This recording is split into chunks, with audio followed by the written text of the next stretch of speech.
ser mujer sobre todo es dar gracias a Dios porque somos madres, porque podemos darle a la vida el color de la alegría de un niño, compartir con todas las personas que nos rodean de una forma especial. Marea Viva. Marea Viva, un podcast desde Caibarien, la Villa Blanca de Cuba. Marea Viva. Saludos, gracias por llegar hasta este canal. Soy Arixa García y hoy transmitimos el segundo episodio del podcast Marea Viva desde Caibarien, Cuba, para acercarte a asuntos que pueden resultar de tu interés. Aquí podrás encontrar temas educativos, relatos de vida, informaciones y pasajes de la historia de nuestra Villa Blanca. Para esta segunda emisión nos motiva el Día Internacional de la Mujer. Hoy nos acercamos a una caibariedense que une de manera perfecta la música y la enseñanza. Suscríbete a esta página y dale like.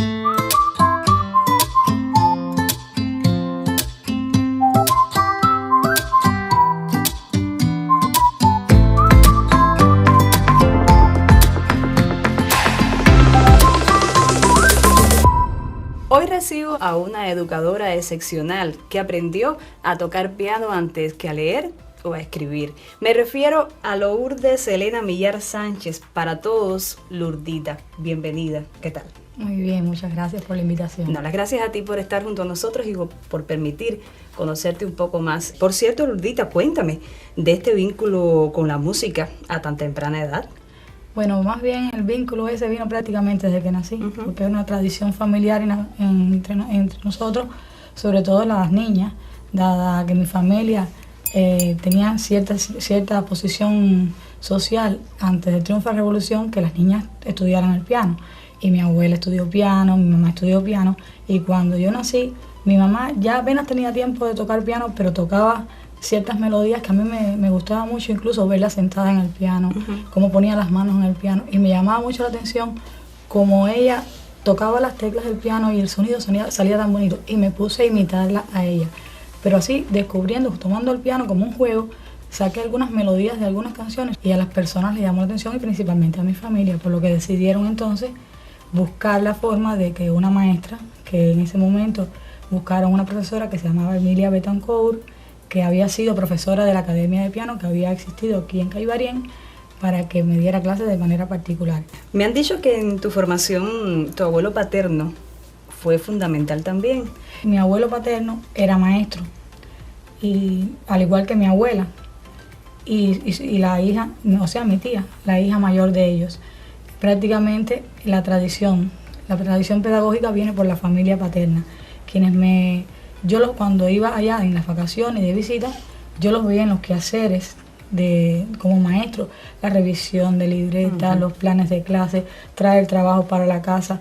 A veces yo iba con ellos a la escuela, porque después mi abuelo fue profesor del ferrocarril, de la facultad obrera de allí, y había momentos en que nos llevaban a compartir con ellos. Y prácticamente veía cómo era el quehacer de ellos. Y al igual que mi familia materna, mi abuelo me inculcó sobre todo el amor por lo que uno hace. Lurdita, hablando de esto y hablando ya de la pedagogía en la escuela, primero en la Marcelo Salado, luego en la José Martí, siempre resultaste, vamos a quedarnos como Lurdita, como estudiante, una muy buena estudiante, destacada siempre en las letras. Los concursos de conocimientos dejaron claro tu talento, pero hubo uno en particular que no olvidas. ¿Es así? El concurso que hice en primer grado, de lectura y caligrafía. Con esa edad no te percatas de lo que tú estás viviendo. Y me recuerdo algunas imágenes, sobre todo cuando eran ya lo que eran las eliminatorias, que según iban eliminando nos llevaban a otras aulas. Y yo veía a mi maestra, que en ese momento era Rosa María Medero, una persona a quien yo llevo, que todavía tengo ya 42 años, y le sigo diciendo maestra maestra, en tu corazón. Y le sigo diciendo maestra donde quiera que la veo. Y ella tuvo la habilidad de que, aún siendo yo zurda, ella me enseñara a tener una caligrafía correcta, con la posición la que se debe adoptar, con todas las condiciones que debe tener y el rigor que debía tener la escritura caligráfica. Y cuando llegamos a ese concurso, recuerdo así que con el tiempo se me han aclarado los adultos que estaban en ese momento allí, claro, que era que hacían eliminatorias con una niña que era de otro municipio porque no entendían que yo, siendo zurda, tuviera la letra que tenía. Y resulté ganadora del primer lugar a nivel provincial. Y fue algo que mi maestra, recuerdo cuando salí del concurso, me abrazaba con mucha alegría, y mi familia, que mi mamá estaba en la parte de afuera, porque para ellos había sido una cosa que yo tan pequeña hubiera obtenido ese resultado. Hoy eres una maestra distinguida, lo sabemos todos los caibarienenses, y estás entre las mejores de nuestra provincia, pero te precias también de haber tenido un gran ejemplo en quienes te enseñaron a ti. Ya de hecho me has puesto algunos ejemplos en nuestra conversación. ¿A quiénes recuerdas, a quiénes le agradeces, ¿no?, lo que eres actualmente? En primera, mi familia, porque fueron los que inculcaron eso. Pero cuando ya comencé en la escuela, Rosa María Mederos significó mucho para mí, como te decía anteriormente, pero hubo otras personas que aún sin ser maestros significaron mucho para mí. Porque, por ejemplo, Elenita Alfonso fue la que me enseñó principalmente a hacer lo que eran las clases en la iglesia, la que me enseñó a hacer un coro infantil aún sin tener el conocimiento de dirección coral. Ella me propuso tocar el piano, tocar de oído las melodías, e hicimos un coro infantil. Pero posteriormente, incluso en la secundaria, recuerdo con mucho cariño a Oscar, el profesor Oscarito, al profesor Pausán de Educación Física, a Esther Rangel, que fue mi profesora de Historia, con quien yo aprendí muchísimo, con Belki, fue mi profesora de Historia y Marxismo, con quien llegué a hacer incluso un concurso de Marxismo e Historia dedicado principalmente a la familia. Y en el preuniversitario recuerdo con mucho cariño sobre todo a Enrique Eduardo, atleta distinguido de nuestra localidad, que fue mi profesor de Educación Física, y como anécdota, fue la profesora a quien yo le agradezco el ser una persona perseverante. Lurdita, al elegir una carrera en el 12º grado, pues optas entonces por la licenciatura en Educación en la especialidad de defectología. Queremos siempre saber, ¿no?, cuando hay maestros que eligen esta especialidad en particular, y en el caso tuyo, ¿por qué esa elección y no otra?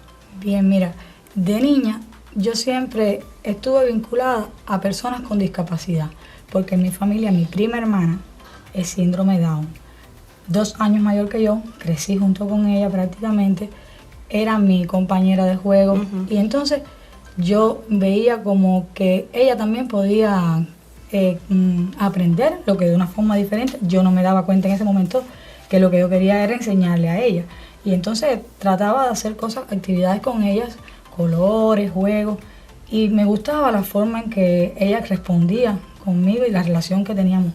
También tenía relaciones con personas con discapacidades motoras, que ya te mencioné, Lenita, pero además participé en el tiempo, cuando terminé 9º grado, estuve un tiempo trabajando de manera voluntaria, dado los vínculos que tenía con la iglesia. Quise pasar parte de mis vacaciones en el asilo de Paula, en La Habana, atendiendo personas que tenían ya dificultades motoras, sobre todo ancianos que estaban allí. Cuando comencé el preuniversitario, encontré que la carrera que más se parecía a aquello que me gustaba a mí era defectología. Regresando a esos años universitarios, aquellos años en que estudiaste la carrera, recuerdos que tengas de aquella época. Fue una etapa muy bonita, sobre todo la etapa de estudiante, cuando tú te relacionas con personas de tu edad, compartes los criterios, disfrutas de ir creciendo como profesional. Luego, cuando comienzo a trabajar aquí en la Escuela Especial Carlos Cuello, también siempre con niños con retardo en el desarrollo psíquico,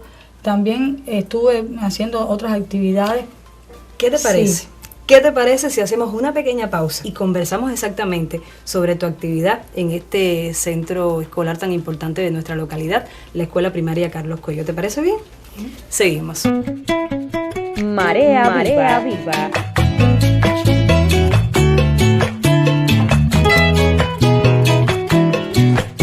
Hoy mi invitada es Lourdes Millar Sánchez, actualmente maestra de la Escuela Primaria Luis Arcos Bernes de nuestra localidad, quien por cierto se graduó en el año 1999 y trabajó en la Escuela Primaria Especial Carlos Cuello hasta el año 2010. Lourditas, continuamos conversando y yéndonos a esta etapa, ¿qué no olvidas de esos años en la Escuela Especial Carlos Cuello? Hay algo que no se olvida nunca, sobre todo es el amor de esos niños, porque esos niños de por sí son muy espontáneos a la hora de demostrar su cariño, su afecto. Recuerdo sobre todo alumnos para los cuales yo guardo con mucho cariño, a Alexei, Gretel, sobre todo que ellos estaban vinculados conmigo en el aula y ellos, sobre todo Gretel, transitó a la enseñanza general con mucho éxito. Lourdita, ¿recuerdas? Porque muchos de nosotros lo recordamos también, un proyecto llamado Disímiles y que en aquellos años tuvo muy buenos resultados.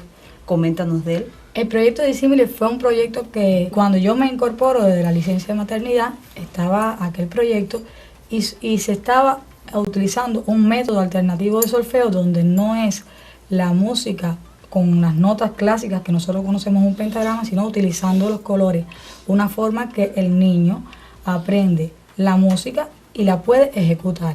Y en ese momento se comenzó a trabajar con Tito, quien ha sido y es un niño muy especial para mí, porque Tito, aunque veamos que tiene una discapacidad, él tiene una habilidad que posiblemente muchas de las personas que se consideran normales no la tienen, porque él tiene una memoria visual y un oído, una memoria musical, unas habilidades para la música increíbles. Y yo decía, Tito no sabrá cuál es el número 18, cuál es el número 15, pero a la hora de buscar en el piano cuál es el instrumento que tiene el 15 para grabar la pianola y tocar, él lo hacía de una forma maravillosa. Por razones familiares, Lourdita, estuviste unos años viviendo en Santa Clara. Allí también dejaste tu impronta en la Escuela Especial Chiqui Gómez Lubián. ¿Qué te marcó en esos años de tu vida? Cuando estuve trabajando en la Escuela Especial Chiqui Gómez Lubián, también eran alumnos con retardo en el desarrollo psíquico, pero tenían algo muy diferente, que en su gran mayoría eran alumnos egresados de la Escuela de Conducta. Y allí, sobre todo, el trabajo de la música siguió siendo también el eje conductor de toda mi actividad. Y hay un alumno que me dices que no olvidas de esa etapa y que aún te llama y sí, hasta te dice una frase. Sí, ese alumno cuando yo empecé a trabajar allá, recuerdo el primer día que llegué al aula, había cierta disciplina y era el primero, y cuando le dije buenas tardes, muy seria, él se quedó así y entonces empezamos a las actividades, conocernos y las clases, y yo veía que a él le gustaban las manualidades y las músicas, pero tenía sus características todavía. Y entonces cuando se ponía un poco alterado le decía, tú no vas a volver para la escuela de conducta, porque generalmente, desgraciadamente, hay algunos maestros que emplean la escuela de conducta como un método de decir, te voy a mandar para la escuela de conducta, y yo le hacía al revés, tú no vas a regresar a la escuela de conducta. Dándole confianza, tú vas a cambiar, y posiblemente cuando ya tú me quieras, ya yo no podré estar al lado tuyo. Y así mismo fue, porque incluso yo traté de que mi niña fuera para Santa Clara conmigo, teníamos la casa y todo allá, y a ella no le gustó, entonces vine para acá, seguí llamando, pero yo hice una canción que aquí en Caiberiana hice, que se llamaba Palabras Mágicas, y yo le enseñaba allá, y a él le gustaba mucho esa canción, que hablaba de la forma, los hábitos de comportamiento, y él me decía, esa canción me gusta, pero le gustaba como algo así. Y un día me llama por teléfono, ya trabajando ya incluso, que trabaja en cosas de automóviles y eso, y me dijo, ya yo soy como tú querías. Y tu primer encuentro con la enseñanza general, ya en este caso, con tanta experiencia, con tantos caminos recorridos, llegar a la enseñanza general, ¿cómo te ha ido en esta escuela? Bueno, eso tiene también sus características. Cuando yo decido regresar para Caiberín, decidí regresar a la enseñanza general, y recuerdo que fui a la escuela y para conocer a los alumnos que yo debía comenzar con ellos en primer grado, y eran solo 17. Yo dije, un grupo pequeño, y regreso a Santa Clara, sigo haciendo las coordinaciones, y cuando yo regreso, ya el grupo tenía una matrícula de 24 ya en papel y digo yo, bueno, ¿qué pasó? Las personas, muchas no me conocían, sobre todo siempre me conocieron del ámbito de enseñanza especial, y como yo venía de Santa Clara y había estado un tiempo fuera de aquí, habían perdido la noción de que... ¿Eso creíste tú? ¿Quién era yo? ¿Y cómo era? E incluso recuerdo que hubo varios alumnos de Francisco Ferrer que fueron para Luis Arco, que tenían ciertas particularidades. E incluso recuerdo que personas de enseñanza especial me decían, te voy a mandar a fulano para allá. Y yo le decía, no trabajar en la enseñanza especial, pero sigo siendo y seguiré siendo de enseñanza especial en mi corazón. Es cierto que tú enseñas a través de la música, ya lo hemos hablado en el transcurso de nuestro espacio. Ahora, ¿cómo lo logras? Lo has dicho de algún modo, pero ¿cómo lo logras ya en una enseñanza de este tipo, enseñanza general?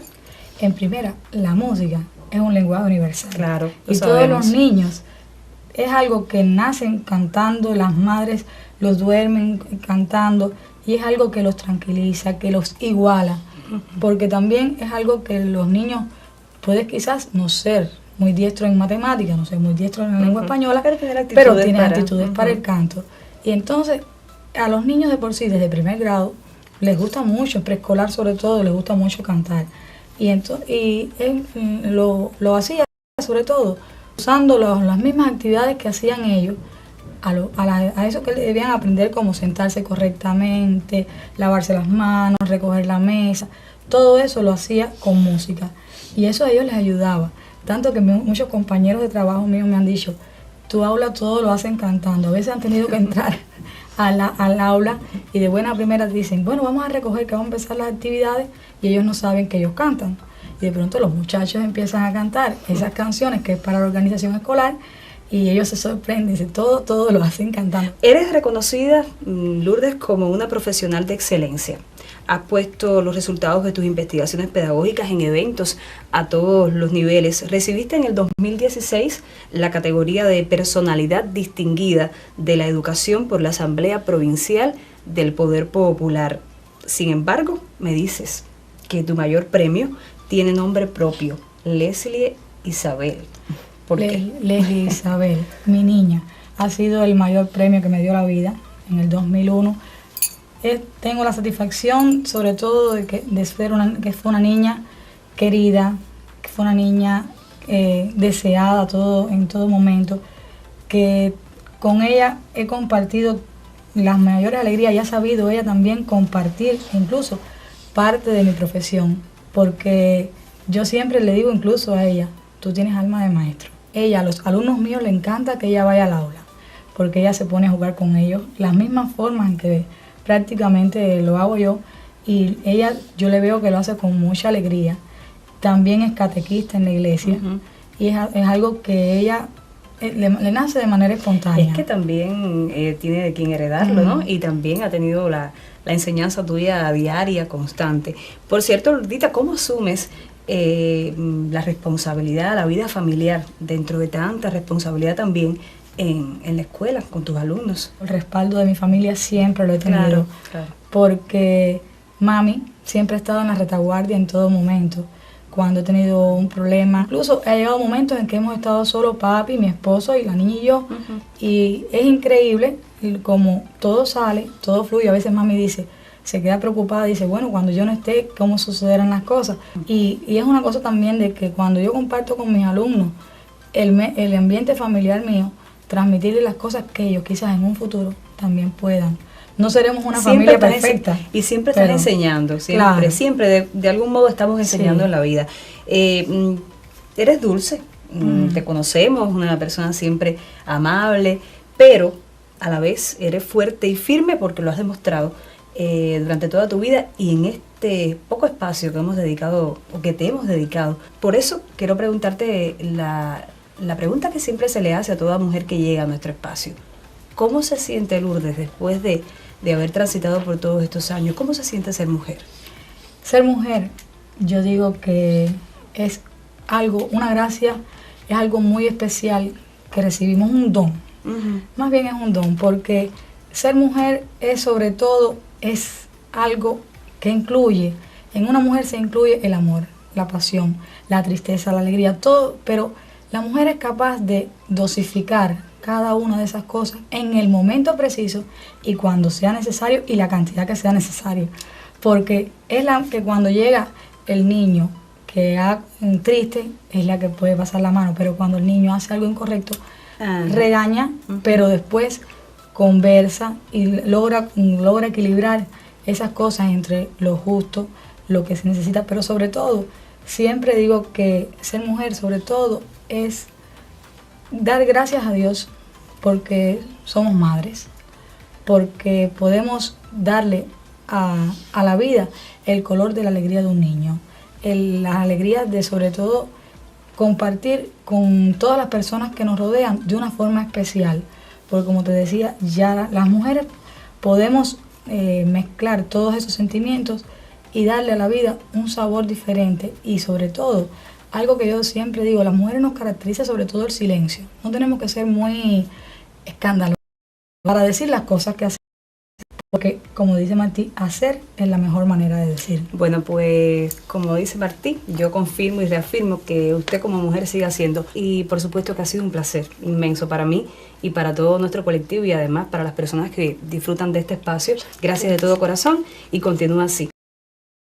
Maestra, con tu obra de madre. Gracias. Muchas gracias. Marea Viva. Marea Viva. Marea Viva. Marea Viva. Si llegaste hasta el final del podcast, te invito a que regreses el próximo viernes, cuando volverá Marea Viva, un espacio que se genera desde Caibarí, en Cuba. Recuerda activar la campanita si aún no te has suscrito. Activa las notificaciones y dime si te gustó este contenido.